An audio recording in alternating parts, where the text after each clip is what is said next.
Khan here for Seconds Out with boxer promoter Shalom. Ben, a Royal Albert Hall debut for boxer. Successful show for yourself? Unbelievable. Very proud for the business. It's a bucket list sort of pinch yourself moment to promote here. Working on it for 2.5 years, the acoustics, the setup, the atmosphere, everything just came together, and it was a wonderful card of women's boxing at the very best. And unbelievable show. One I would remember forever. Would you call Zapatosa's win over Watson an upset? I'd have to watch it back. I thought it was very close. I thought in the first half of the fight, Chloe was way ahead, and then Jasmina came back into it. So I thought it was very close. I wouldn't call it an upset. You've obviously watched it or seen it. What do you think? You know, there's split opinion. A lot of people who watched the fight in the Royal Albert Hall thought that Chloe Watson was a clear winner. Then people online who weren't at the venue thought that it was a nip-and-tuck fight and Zapatosa just about edged it. So two sides of the coin, really. Yeah, it could have gone either way. It was a great fight. I think you couldn't have complained either way. And both fighters deserve a lot of credit. Lauren Price won't be complaining. She's beaten Tasha Jonas. A lot of people kind of felt that this was a handing over, a changing of the guard. How do you feel she performed tonight?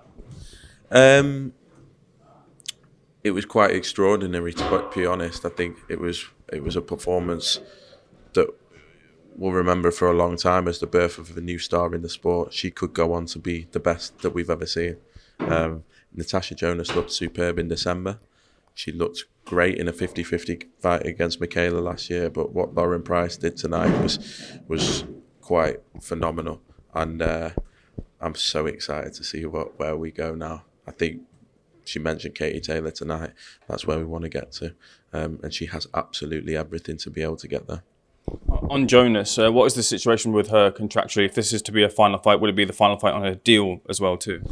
Look, I can't get into confidential things like that. What I will say is this is our 7th consecutive world title fight together. I couldn't be prouder to have been involved in her career.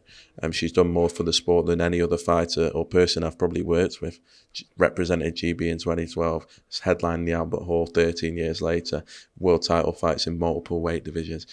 Just the list goes on. And it wasn't meant to be tonight, but I think that's Lauren Price would probably do that with a lot of welterweights and a lot of fighters, and I don't think there's any shame in it. Is it the end? Joe Gallagher's been hoping it was for a long time, but I'm never going to say that about a fighter. I think Natasha will decide when that is, and whatever it is, we will support her because she has done phenomenal things for this sport, and tonight was about Natasha Jonas. This venue was sold out tonight because of Natasha Jonas.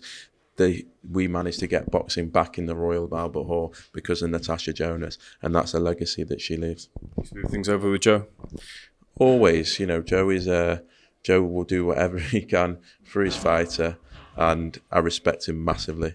And he did everything this week he could.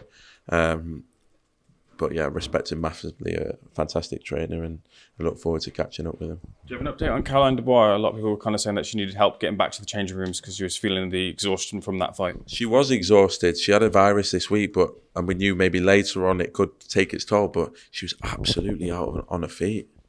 But what a last couple of rounds that was. Ridiculous 4 minutes of boxing. But she didn't stay away. She didn't box safe. She went and had a tear up with Bo in the middle of the ring. The Royal Albert Hall went absolutely crazy, and phenomenal performance up until that point.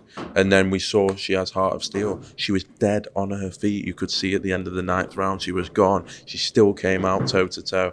That gives me everything I need to know. We know she's phenomenally talented. She just showed the heart, grit, and determination that that's going to take to entertain fans, and unification's next.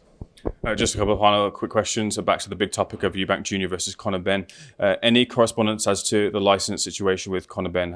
Has that gone through yet? I don't see that not going through. I think he's in the same position as every other British fighter, so he'll have to do his medicals, he'll have to do his scans, whatever. But I believe both fighters will be with British license, and it will be under the British Boxing Board of control for sure.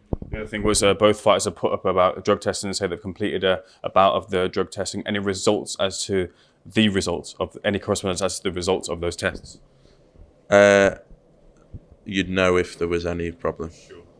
Ben, appreciate it. Thank you. Congratulations.